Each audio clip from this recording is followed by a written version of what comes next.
사도 바울의 자기 부정이 있으려면은요, 그 자신의 모습을 내려놓는다라는 것이 얼마나 힘이 들까 하는 겁니다. 우리는 우리 자신들을 너무 사랑하거든요.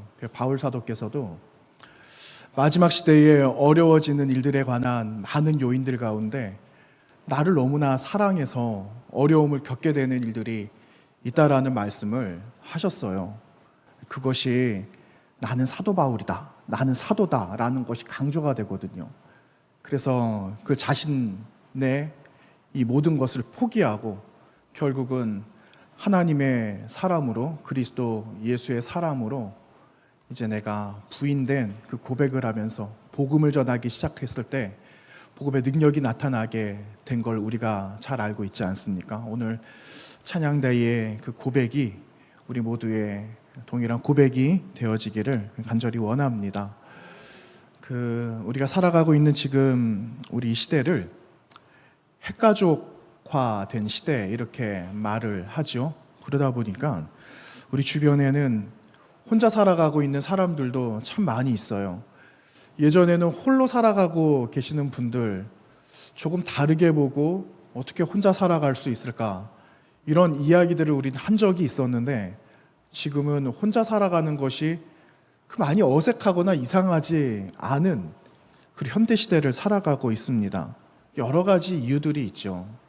가정이 해체가 되는 일들이 있고 여러 가지 가정 안에 말하지 못하는 아픔들이 있게 되는 일들을 많이 보면서 그 안에 40, 50대의 남성들에 대한 그 고독이 늘어나고 있다라는 그러한 통계가 최근에 발표된 적이 있습니다. 그런데 사실은 이러한 통계들은 오늘의 문제가 아니에요. 어저께 있었던 문제는 아니었고 이제 날이 갈수록 자꾸만 이게 부각이 되는 거죠. 그러다 보니까는 그렇대. 야, 이제 어떡하지? 이런 이야기들이 자꾸만 눈덩이처럼 불어나는 것 아니겠습니까? 이런 것처럼 가정 안에 또한 가족들 간에 여러 가지 단절 이런 문제들이 일어나고 또한 경제적인 어려움들도 있죠. 이런 호소들을 하면서 외로움이 툭하니 튀어나오는 이 시대를 우리는 살아가고 있어요. 여러분, 사회학에서는요, 이 외로움을 질병으로 규정을 합니다. 외로움. 들어보셨어요? 네. 그 외로움을 질병으로 규정을 하는데 여러분이 새로운 질병이, 외로움이라는 질병이 유행병처럼 번지고 있다라고 이야기를 합니다. 처음에 서두에 말씀드렸던 것처럼 바울 사도께서 마지막에 있게 되는 많은 어려움, 나를 사랑하는 일들이 나를 어렵게 만들 거다라는 이야기들을 하시거든요. 그런데 여러분, 이런 것이 해결이 되려면 지나간 주일날 우리가 함께 나누었던 말씀 가운데 교회는 세상의 중심이다라는 그런 말씀 드렸잖아요. 그리고 교회가 세상의 모든 만물들을 충만하게 해야 됩니다 하는 바울 사도께서 에베소에 보냈던 편지를 통하여서 우리는 그 내용들을 살펴보았습니다. 그럼 오늘 말씀은 어떻게 또 이렇게 연결이 되는가? 주님께서 우리에게 직접 찾아오셔서 우리 한 사람 한 사람을 충만하게 하시고 그리고 우리의 필요를 채워가시는데 주님은 여러분을 어떻게 영접해 주시고 계시는가 하는 그 말씀을 오늘 본문을 통해서 함께 묵상하며 은혜를 나누기 원합니다. 오늘 우리가 나누었던 마가복음 6장 30절 말씀은요, 제자들이 돌아왔다라는 말로 시작을 하거든요.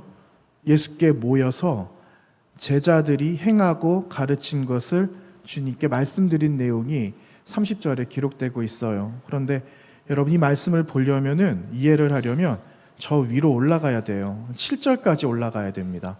그래서 6장 7절 이하 13절까지 말씀과 오늘 우리가 나누었던 본문 30절과 연결을 해야 되는데 그 사이에는 다른 이야기 하나가 들어가 있거든요. 어디서 하나가 들어온 이야기다. 세례 요한의 죽음에 관한 말씀이 하나 들어가 있는데 오늘 말씀은 7절하고 연결이 된다라고 보시고 7절부터 13절 그리고 오늘 말씀 30절 이하 연결해서 보시면 될 것 같아요. 이 말씀은 여러분 또 어디에 나오냐면 마태복음 10장에 나옵니다. 마태복음 10장을 제자 파송장 이렇게 말을 해요. 예수님께서 제자들 12사람을 부르셔서 2사람씩 짝 지으시고 보내셨어요. 그리고 복음을 전하게 하신 그 말씀이 마태복음 10장에 기록되어져 있는데 그 내용을 같이 오늘 본문과 연결해서 볼 수가 있습니다. 여러분, 오늘 나누었던 30절 말씀 다시 보세요. 어떻게 기록하고 있는가 하면은 보냄받은 사도들이 그동안 자신들이 행한 것, 가르친 일에 대해서 주님께 보고했습니다 하고 30절이 시작이 되고 있습니다. 자, 여러분, 지금 이제 여름 시즌이에요. 여름이 되어져서 이제 날이 갈수록 좀 더워지고 있는데, 교회들마다 여름 시즌이 되면, 여름이 되면은 보통 예전에 단기 선교 많이 갔던 적이 있어요.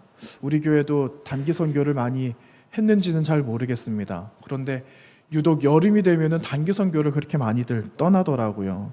보니까는 코로나 팬데믹 이후에 멈추었던 선교지가 다시 열리게 되고 선교 활동이 왕성하게 됩니다 하는 내용들을 교계 신문을 통해서 많이 듣고 있어요. 저 아는 교회도 얼마 전에 이렇게 그 아프리카 케냐 갔다 왔다라고 하더라고요. 그 멀리까지도 가더라고요. 그래서 활발하게 또 선교가 시작이 되구나라는 생각을 하게 되었어요. 우리도 예정이 또 되어져 있는데 위에서 여러분 같이 마음들 또 모아주시고 함께 또 참여하면 좋을 것 같아요. 그런데 여러분, 그 선교지를 갔다 온 다음에 그 나중에 후기들을 듣게 되거든요. 그러면은 많이 하소연하는 이야기를 들을 때가 있어요. 그런데 그 하소연은 우리에게 잘 알려지지 않은 그런 이야기들이라는 겁니다. 교회가 그 선교지에 부족한 것들을 다 채울 수는 없어도 보여지는 것들을 같이 동력을 하고 같이 채워주고 섬기고 돌아오게 되죠. 그런데 사실은 선교지에 본질적으로 해결되어져야 되는 것들이 있다는 거예요. 우리가 주머니를 털어서 나중에도 또 광고를 또 드릴 텐데 그 지역에 또 선교지에 선교사님에게 선교 사역을 하고 있는 그 자리에 필요한 것들이 있어서 공급해 주는 것은 여러분 그냥 잠깐 있다가 사라지는 일들이지만 사실은 선교지에 꼭 필요하고 본질적인 것들이 해결되어져야 되는데 그 해결할 수 있는데 우리가 한계가 있지 않습니까? 그런데 오늘 말씀을 보시면은 사실은 주님께서 그 제자들을 보내실 때에 당장에 뭐 필요한 뭐 물건을 주고 오고 이것을 주고 오라고 보내신 게 아니라 주님은 그 삶에 궁극적으로 해결되어져야 되는 문제가 있다면 그 문제를 해결하고 돌아와라 하시는 마음으로 그 제자들을 보내셨다라는 거예요. 그래서 여러분 보시면은 여러분 예수님께서 제자들을 어떻게 보내셨는가 하는 말씀이 6장 7절 이하에 기록된 것을 볼 수 있어요. 한번 볼까요? 여러분 7절에 한번 보세요. 6장 7절 보시면 예수님께서 12 제자를 부르셨어요. 그리고 둘씩 보내셨습니다. 그리고 무엇하게 하셨습니까? 더러운 귀신을 제어하는 권능을 주셨어요. 그리고 또 조금 밑에 내려가 보시면 12절 13절 보시겠습니까? 제자들이 나아가서 무엇을 선포합니까? 회개를 전파하는 거예요. 그러니까 이 말은 그리스도 예수의 복음을 전파하는 거죠. 그러면 예수 그리스도의 복음이 우리 가운데 들어오면 내가 누군지 알게 되잖아요. 내가 죄인이라는 것을 알게 되면 회개하게 된다는 겁니다. 13절에 많은 귀신을 쫓아내며 많은 병자에게 기름을 발라 고치게 하셨다라는 겁니다. 여러분 이 일을 제자들이 넉넉하게 감당했을까요? 못했을까요? 제자들이 이 일을 넉넉하게 감당을 한 겁니다. 그런데 이 일을 감당하는데 주님께서 당부하시는 말씀이 있었어요. 어떤 것을 당부하시는가? 너희가 오래 머물지 말라 이 말씀을 하세요. 그 말씀은 우리 성경책에 기록되어져 있지 않거든요. 어떻게 기록이 되고 있는가 하면 이렇게 기록이 되고 있어요. 여러분 다시 보세요. 8절 명하시되 여행을 위하여 지팡이 외에는 양식이나 배낭이나 전대의 돈이나 아무것도 가지지 말라 말씀하셨어요. 무엇 가지라고요? 무엇만 가지라고 하셨습니까? 지팡이 하나만 가지고 있어라 이렇게 말씀하고 있어요. 또 보세요. 9절에 신만 신고 두벌 옷도 입지 말라 이렇게 말씀하세요. 여러분, 이렇게 우리가 풍요롭게 무언가 옷도 많아요. 그리고 가진 물질도 좀 있어요. 여러분, 예를 들어 여러분 그 여행을 간다라고 생각해 보세요. 그런데 뭘 많이 준비해 갔거든요. 하루 이틀 있다 보니까 일정은 3일 뒤에 돌아오는 건데, 하루 이틀 있다 보니까는 아직 여윳돈도 좀 있어요. 그리고 가지고 온 그 옷이나 이런 많은 것들이 아직 남아 있어요. 그러면은 아유, 일정도 조금 우리 뭐 바쁜 것도 없는데 좀 일정을 좀 있다가 가면은 어떨까? 이런 이야기 하지 않겠습니까? 이렇게 할 수도 있다라는 거예요. 그런데 주님께서는 뭐라고 말씀하시는가? 지팡이와 그리고 신만 신고 두 벌 옷도 가지지 말라라고 하신 말씀은 처음 말씀드린 것처럼 여기에 오래 있지 말라 하는 거예요. 여러분, 이게 무슨 말일까요? 왜 오래 있지 말라고 하신 걸까요? 여러분, 복음을 듣고자 하는 사람이 있어요. 복음을 기다리는 사람이 있어요. 그런데 우리가 나의 사적인 여러 가지 일정들로 여기에 묶여 있게 되면은 여러분, 복음을 들어야 할 사람들이 듣지 못하는 일들이 있겠습니까? 없겠습니까? 그런 어려움들이 있게 되는 거예요. 복음은 속히 전해져야 되는 거예요. 머물러서 때가 돼서 그냥 가면 되지 해서 전할 일이 아니라는 겁니다. 복음은 나에게 주어져 있을 때 빨리 속히 전해야 되는 사명이 전해야 하는 사람들의 임무다라는 거죠. 그래서 여러분, 우리도 머뭇거리지 않아야 됩니다. 그 기회가 막힐 수가 있어요. 그 기회가 오지 않을 수가 있어요. 그래서 여러분, 하나님께서 우리에게 맡겨주신 대로 우리도 당장 나아가서 주께서 우리에게 주신 능력으로 감당해야 하는데, 여러분, 주님께서 그들에게 그냥 보내시지 않으셨다라는 겁니다. 주님은 어떻게 보내셨는가? 주님께서는요, 여러분, 이들에게 어떻게 보내셨는가? 많은 귀신을 제어하는 능력, 병 고치는 은사와 능력을 주셨어요. 이렇게 하늘의 권세와 땅의 권세를 제자들에게 허락하시면서 그들을 보내셨을 때 여러분, 그 역사가 낱낱이 세상 가운데 땅 속에 임하게 되었다라는 것을 여러분, 오늘 본문 30절을 통하여서 우리는 짐작해 볼 수가 있습니다. 여러분, 30절에 제자들이 모였을 때 그들이 행한 것과 그들이 가르친 것을 낱낱이 고하였다라고 기록하고 있어요. 여러분, 이 말에 힌트가 있는 겁니다. 이들이 낱낱이 고하였다, 주님께 말씀드렸다라는 것은요, 주님이 하신 일을 그들도 하였다라는 역사적인 사명, 역사적인 일을 행하였다라는 그 의미가 이 말씀 안에 내포되어져 있다라는 겁니다. 아니, 여러분, 제자들이 예수님도 아닌데 어떻게 믿음이 별로 없었던 이 제자들에게 이와 같은 일이 나타날 수 있었을까 하는 겁니다. 아니, 어떻게 된 일이지? 여러분, 제자들이, 제가 처음 말씀드렸잖아요. 이 제자들이 이렇게 하였습니다 라고 말씀드렸잖아요. 이런 일이 어떻게 가능할까? 진짜 가능이나 한 일일까? 우리는 한번 생각해 볼 수도 있겠죠. 그런데 여러분, 예수님께서 이렇게 말씀하신 적이 있어요. 요한복음 14장을 보시면은 빌립이란 사람이 예수님 찾아오거든요. 그래서 빌립이란 사람이 예수님께 이런 말을 합니다. 아버지를 보여주세요. 나에게 아버지를 좀 보여주세요. 그러니까 하나님 보여주세요, 이 말인 거죠. 그때 주님께서 빌립에게 이렇게 말씀하세요. 이미 나를 본 자가 누구를 본 자라고요? 하나님, 아버지를 본 자다. 그리고 아버지가 내 안에 거하심을 믿는 자는 내가 하는 일도 하지만 내가 하는 일보다 어떤 일이요? 더 큰 일. 더 큰 일도 하게 될 것이다 라는 그 말씀을 주님께서 빌립에게 요한복음 14장 12절 말씀 이하에 하고 계신다는 것을 확인해 볼 수가 있습니다.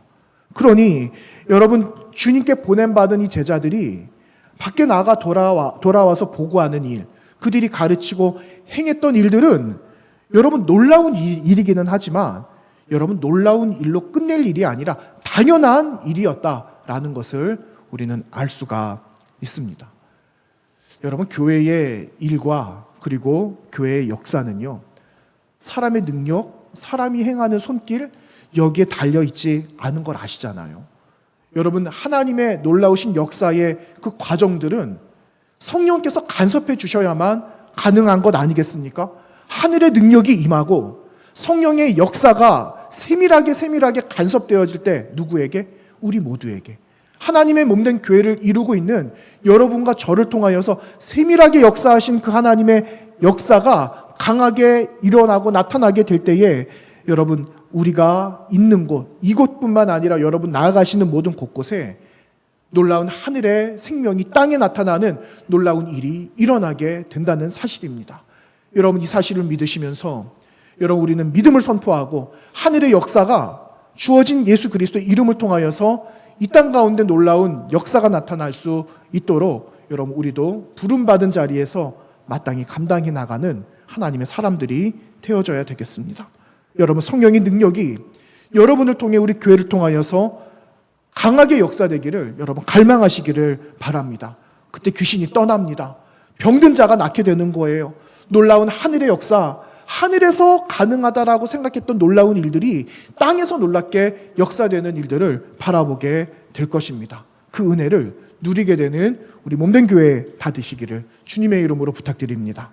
여러분, 그러기 위해서는 그 하나님의 은혜를 연결해주는 무언가가 필요합니다.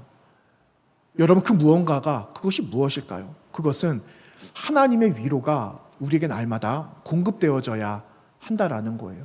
하나님의 은혜를 가지고 우리는 세상의 일들을 감당할 수도 있지만 여러분, 그 은혜로 다 소지를 하게 되면은 나에게 채워지는 것이 없기 때문에 나도 쓰러질 수밖에 없다는 거예요. 그래서 은혜도 갈망하고 은혜도 간구하고 은혜도 채워야 하지만 그 위에 하나님의 폭포수 같은 위로하심이 우리 가운데 늘 채워질 수 있도록 같이 간구해야 한다라는 것도 기억해야 됩니다. 여러분, 조금 전에 선교지에 대한 하소연이 있다, 잘 알려지지 않은 사연이 있다, 처음에 제가 말씀드렸잖아요. 그런데 제가 선교지 예전에 갔다 오고 나서 한동안 제 마음에 좀 허전함을 느낄 때가 있었어요. 근데 이 허전함이 무엇일까? 왜 내 마음에는 허전함이 있을까? 이 생각을 한번 해본 적이 있거든요. 근데 이 허전함이라는 이 공허함이 언제 오게 됐을까? 한번 생각해 보니까 조금 전 말씀드린 것처럼 그냥 다 열심히 섬겼어요. 섬기고 나서 나도 채워지는 은혜가 있어야 되는데 그 채움을 내가 받지 못했구나라는 것을 깨달았을 때 나에게 그 공허함이 왔다라는 것을 알게 되었습니다. 그래서 여러분, 그 하나님의 위로가 필요한 거예요. 하나님의 위로가. 하나님의 위로가 어떻게 임했는가? 여러분, 오늘 말씀 보시면은 잘 나오고 있습니다. 여러분, 하나님께서 우리를 위로해 주실 때 하나님은 여러분과 저에게 어떻게 찾아오시는가 하는 겁니다. 여러분, 34절 말씀 한번 볼까요? 34절 말씀을 보시면은 주님께서 모인 이 큰 무리를 어떻게 보셨는가 하는 것이 나옵니다. 34절 말씀 다 같이 한번 읽어봅니다. 시작. 예수께서 나오사 큰 무리를 보시고 그 목자 없는 양 같음으로 인하여 불쌍히 여기사 이에 여러 가지로 가르치시더라. 아멘. 여러분, 주님께서 큰 무리를 보셨다고 기록하거든요. 근데 그 큰 무리에 무엇을 보셨다고 기록하죠? 목자가 없다, 주인이 없다라는 거예요. 여러분, 주인 없는 그 양들이 그냥 들판에 퍼져 있다라고 생각해 보세요. 이 양들이 안전할까요? 이 동물들이 안전하겠습니까? 당장에 이리의 밥이 되겠죠. 맹수들의 밥이 되지 않겠습니까? 그런데 주님께서 그러한 우리를 불쌍히 여기셨다, 이렇게 기록하고 있어요. 여러분, 이 불쌍히 여기셨다라는 이 말을 다른 말로 바꾸어 보면은 주님 우리를 긍휼히 여기셨다라는 거예요. 여러분, 긍휼히 여기셨다, 불쌍한 이 마음은 주님의 마음이에요. 주님이 처음 가지셨던 마음이거든요. 이 마음 때문에 주님은 이 땅 가운데 사람의 몸으로 오신 겁니다. 우리를 불쌍히 여기시는 그 마음, 불쌍히 여기는 긍휼한 이 마음은 여러분 이제 많이 들으셔서 아실 겁니다. 이 마음은 어머니가 아이를 품고 있는 마음이에요. 여러분, 그 어머니가 아이, 그 생명을 태중에 품고 있는데 그냥 아무렇지 않도록 그냥 막 품고 계시겠어요? 애지중지하지 않겠습니까? 그 마음, 불쌍히 여기는 그 마음이 있어야 생명을 품을 수 있는 것처럼 주님이 바로 저와 여러분을 불쌍히 여기셔서 돌보시고 계신다 하나님의 위로가 여기서부터 시작되고 있다는 것을 오늘 말씀을 통하여서 알 수가 있어요. 그런데 여러분, 이 제자들이 지금 있는 곳을 한번 찾아보십시오. 제자들이 주님께 다 돌아왔어요. 가르치고 행한 일들을 다 와서 주님께 낱낱이 보고를 한 다음에 이들이 지금 주님과 함께 있는 곳이 어디인가 하는 겁니다. 어딜까요? 잘 모르시겠죠? 주님께서는요, 제자들과 함께 한적한 곳을 가셨다라고 합니다. 어딘지 모르겠어요, 어딘지. 근데 어쨌든 성경은 한적한 곳이다 라고 말해요. 그러면 또 하나 여쭤보겠습니다.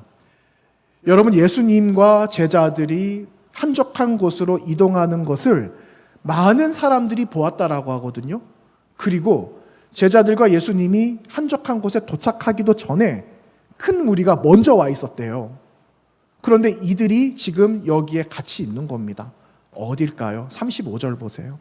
35절 보시면 그곳이 어디라고 기록되고 있는가? 이곳은 빈들이다. 이렇게 기록하고 있어요. 빈들.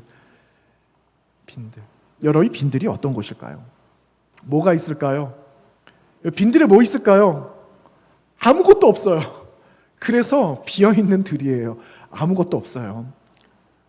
헬라어로 에레모스라고 말을 합니다. 여러분 잘 아는 곳입니다. 빈들은 다른 말로 바꾸어 보면은 광야라는 곳이에요. 황량한 곳, 사람들이 모이지 않는 곳, 그리고 사람들이 별로 관심 없는 그런 곳이에요. 그런데 왜 주님께서 제자들과 이 큰 무리가 빈들에 나와서 심지어 주님은 이곳에 이 많은 사람들과 함께 계시느냐는 겁니다. 그런데 함께 계시는 것으로 그치셨어요? 아닙니다. 여러분, 그 이후에 쭉 보시면은 여러분 잘 아시는 사건이 하나 나와요. 오병이어 나오죠. 오병이어. 물고기 몇 마리요? 물고기 2마리, 보리떡 5개. 오병이어의 사건을 통해서 수많은 사람들을 먹인 일이 여기에 기록되어져 있습니다. 여러분, 주님은 아무것도 없는 빈들에서 제자들에게, 수많은 사람들에게 먹을 양식을 나눠주고 계신다라는 겁니다. 도대체 이 빈들이 어떤 곳이기에? 여러분, 이 빈들이 도대체 어떤 곳일까요? 그런데 왜 주님은 이곳에서 왜 이 사람들에게 양식, 먹을거리를 주라고 하시고 이 사람들과 배부르게 식사를 하고 계시는가 하는 겁니다. 여러분, 빈들 가보셨어요? 여러분들에게는 빈들이 없으십니까? 여러분, 빈들 있으세요? 저에게도 빈들이 있더라고요. 여러분, 이 빈들은 어느 곳이냐면은 하나님 만나는 곳이에요. 하나님 만나는 곳. 여러분, 빈들이 있으시잖아요. 은밀한 곳이 있잖아요. 주님과 독대하는 곳 있잖아요. 그곳이에요. 그곳에 제자들을 부르시고 인도하시고 수많은 사람들이 이곳에 함께 모여 주님 만나게 하시려고 빈들로 초청하셨다라는 사실입니다. 여러분, 예수님의 공생에 시작하던 그때 그 날을 한번 생각해 보세요. 복음서 맨 처음으로 돌아가야 됩니다. 예수님께서 공생에 시작하기 전날에 어떤 일이 있으셨냐 하면은 예수님은 세례 요한에게 세례를 받으셨어요. 그런데 예수님은 공생의 첫날을 어디서 보내셨는가? 여러분, 그날은요, 예수님께서 하나님 나라에서 세상으로 파송받으신 날이에요. 광야에 들어가셔서 광야에서 하나님의 나라를 위하여 준비하신 그 날은요, 주님이 하나님 나라의 세상으로 보내신 공식적인 파송의 날이 그날이었다라는 거예요. 자, 여러분, 우리 교회에서 어떤 집사님 한 분을 파송을 합니다. 선교사로 파송을 해요. 그래서 우리 교회에서 오늘 오후 예배 때 파송식 합니다 라고 하면은 여러분, 우리가 파송식을 얼마나 잘 준비하겠습니까? 예배당도 잘 준비하고 주변에서 손님들도 많이 오시지 않겠어요? 그리고 이 사람을 보내기 위해서 목사님들이 오셔서 축복도 하시고 안수해서 기도도 하시고, 또 여러분 그냥 보내시겠습니까? 축복하시면서 격려하시면서 기도할게요. 두 손을 꼭 잡아주시면서 눈물을 흘리기도 하고 서로 껴안기도 하고 그렇게 파송하지 않으시겠습니까? 그런데 여러분, 예수님의 파송식을 한번 보세요. 예수님께서 파송받으신 그곳이 어디라고요? 빈들 광야였어요. 광야. 그런데 예수님 파송식에 온 사람이 누굽니까? 온 자가 누구예요? 마귀가 왔어요. 여러분, 이게 말이나 됩니까? 예수님이 파송받으시는 그날 그 장소에 누가 왔다고요? 마귀가 온 거예요. 그런데 여러분, 마귀가 와서 어떻게 합니까? 예수님 약 올리잖아요. 이거 해봐라, 저거 해봐라, 못하지, 할 수 있지, 뛰어내려봐라, 배고프지, 떡 만들어서 먹어봐라. 얼마나 비아냥거리고 있습니까? 그런데 여러분, 이 마지막에 어떻게 되고 있어요? 마지막에 빈들의 승리가 있잖아요. 승리가 있잖아요. 하나님의 말씀으로 이 마귀를 물리치시고, 그리고 여기에 놀라운 하나님의 영광이 나타나는 그 장면이 마지막 클라이막스에 나오지 않습니까? 천사들이 내려와서 수중을 듭니다. 이런 역사가 광야 빈들에서 나타났다라는 것은 여러분, 우리의 모든 삶이, 여러분의 삶에, 여러분의 현장의 모든 처지가 빈들이라고 할지라도 하나님께서는 이 빈들에서 이루시는 놀라운 구원의 역사를 이미 우리에게 보여주셨기 때문에 괜찮다. 빈들에는 놀라운 하나님의 약속이 있고 승리가 있다라는 것을 보여주시려고 이미 우리에게 이것을 예비해서 나타내 보여주었다라는 사실입니다. 여러분, 주님은 빈들에서 승리를 하셨어요. 그래서 알 수 없는 이 비밀을 빈들에서 이루어 내시기 위해서 제자들을 이곳에 부르시고 인도하시고, 그리고 수많은 사람들이 이곳에 와서 함께 있을 때에 하나님은 하늘의 풍성한 잔치로 이들을 위로하셨다라는 사실입니다. 그래서 여러분, 빈들 괜찮습니다. 빈들 괜찮아요. 그곳에서 놀라운 하나님의 승리가 있게 될 것이기 때문에 여러분, 그 사실을 믿으시기 바랍니다. 여러분, 아브라함 보세요. 아브라함에게 빈들은 어디였을까요? 나이 75세가 되었는데 하나님이 75세 된 아브라함을 부르셨다라는 사실이에요. 그 빈들 아닐까요? 75세라는 자신의 육신의 나이가 빈들 아니겠어요? 그런데 그에게 100세에 찾아온 빈들이 있었어요. 뭐가 있습니까?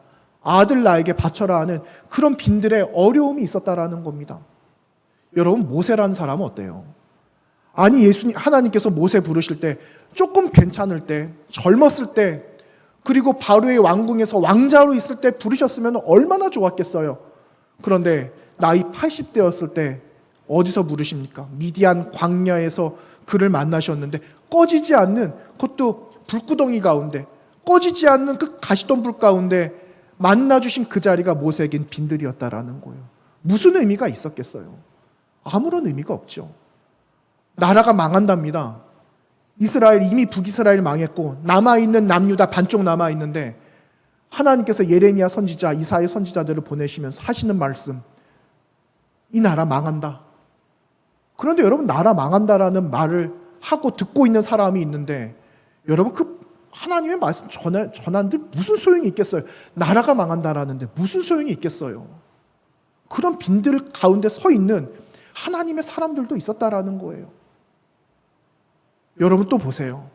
복음 전하는 초대교회에 사도들이 있고 예수님의 제자들, 죽음을 각오하고 사자의 밥이 되기도 하고 거기서 원형 경기장에서 처참한 이스라엘 형장으로 막 사라지는 하나님의 사람들이 있잖아요. 그런데 무슨 소용이 있어요? 그들에게 이미 우리는 복음 전하면 죽는 인생인데 그들에게 그게 무슨 의미가 있겠습니까? 그런데 빈들에 놀라운 반전이 있다라는 것을 그 사람들이 알았을까요? 몰랐을까요? 알았다라는 거예요. 그래서 그들은 100세에 하나님께서 나를 부르셨지만 100세에 이루게 하시는 민족의 뿌리를 삼으시는 하나님을 만나게 되는 거예요. 모세 보세요. 민족을 이끌어내는, 내가 빈들 가운데 하나님을 만났지만 하나님은 빈들에서도 내 백성을 인도하시는 하나님의 손길을 모세가 경험하잖아요. 이와 같은 겁니다. 여러분, 우리의 빈들, 하나님께서 오늘 이 자리에 있게 하시는 그 빈들이 여러분, 그냥 패배로 끝나는 인생이 아니라 여기서 새로운 역사가 나타나게 되는 자리라는 것을 우리에게 말씀해 주시는 자리다라는 것을 기억하시면서 여러분, 이 빈들을 극복해내는 믿음이 여러분 가운데 있게 되시기를 간절히 원합니다. 주님께서 여기로 초청해 주신 거예요. 우리를 이곳으로 인도해 주신 거예요. 새로운 은혜가 있고 위로가 넘치고 여기서 우리를 먹이시면서 하나님께서 풍성하게 하실 그 약속을 함께 누리도록 우리를 오늘 이 자리에 가운데 있게 하셨다라는 거예요. 여러분, 하나님께서 어떻게 하셨습니까? 주님께서 어떤 일을 행하셨어요? 여러분 40절 한번 보세요. 41절 보세요. 41절, 6장 41절 이하 44절까지 보시면은 빈들의 어떠한 풍성한 역사가 일어났는지 여러분 기록되어져 있습니다. 다 같이 한번 읽어볼까요? 41절부터 44절입니다. 시작. 예수께서 떡 5개와 물고기 2마리를 가지사 하늘을 우러러 축사하시고 떡을 떼어 제자들에게 주어 사람들에게 나누어 주게 하시고 또 물고기 2마리도 모든 사람에게 나누심에 다 배불리 먹고 남은 떡 조각과 물고기를 12바구니에 차게 거두었으며 떡을 먹은 남자는 5,000명이더라. 아멘. 여러분, 남자만 먹었습니까? 아니거든요. 어린 아이들도 먹었어요. 여인들도 있었어요. 가난하고 필요한 모든 사람들이 여기 있었어요. 도무지 얼마나 됐는지 알 수 없지만 성경은 최소 5,000명이다라고 말하고 있는 겁니다. 여러분, 어떻게 이런 일이 가능합니까? 하나님의 역사가 땅에 임하였기 때문에, 하늘의 권세와 권능이 땅에 임하였으니 여러분, 땅이 응답할 수밖에 없는 것 아니겠습니까? 그래서 여러분, 하나님이 역사가 임하는 곳, 하나님의 역사가 임하고 주님이 우리와 함께하고 그 계시는 빈들이라고 할지라도 여러분, 빈들에는 은혜가 풍족한 줄로 믿습니다. 언제나 그 빈들에는 남음이 있어요. 괜찮아요. 그리고 여러분, 모든 이들이 함께할 수 있는 영적인 풍요가 그 자리에 있다라는 거예요. 그래서 여러분, 빈들이라도 사모하세요. 아니, 빈들이 여러분 있을지라도 오히려 더 사모하시는 우리 영혼이 되어져야 되겠습니다. 여기에는 아무도 예외되지 않아요. 아무도 열애되지 않아요. 있는 모든 사람들은 이런 영적인 풍성함들을 빈들에서 누렸다라는 사실을 기억해야 됩니다. 여러분, 이번 한 주간도 하나님께서 빈들을 걸어가게 하실 거예요. 외롭겠죠. 그러나 하나님은 우리에게 오셔서 위로해 주실 겁니다. 외로워하지 마라. 내가 함께하고 있어. 너에게 부족한 것, 필요한 것들이 무엇인지 알아. 내가 채운다. 염려하지 마라 하시는 하나님의 놀라운 그 음성을 들으시면서 여러분, 그 위로 세상과 나누시고 하늘의 능력 얻었으니 땅에서 그 능력을 여러분 행사하시면서 살아계신 하나님을 자랑하시는 이번 한 주간을 살아가야 되겠습니다. 빈들에 임하신 하나님을 기억하시면서 여러분, 그 놀라운 영광 속에 함께 거하시는 우리 모든 믿음의 성도님들 다 되시기를 부탁드립니다. 기도하겠습니다. 하나님 아버지, 감사합니다. 주님께서 행하실 일들을 기대합니다. 내가 빈들에 있을지라도 빈들에서 영원한 하나님의 안식을 누리게 하여 주시고, 그 안식이 세상과 함께 나누어짐으로 인하여 누구나 풍성하게 누리는 큰 은혜와 복을 우리 몸된 교회와 사랑하는 지체들을 통하여 세상과 함께 나누어지는 한 주간의 삶이 되게 하여 주시옵소서. 예수님 거룩하신 이름으로 기도하옵나이다. 아멘.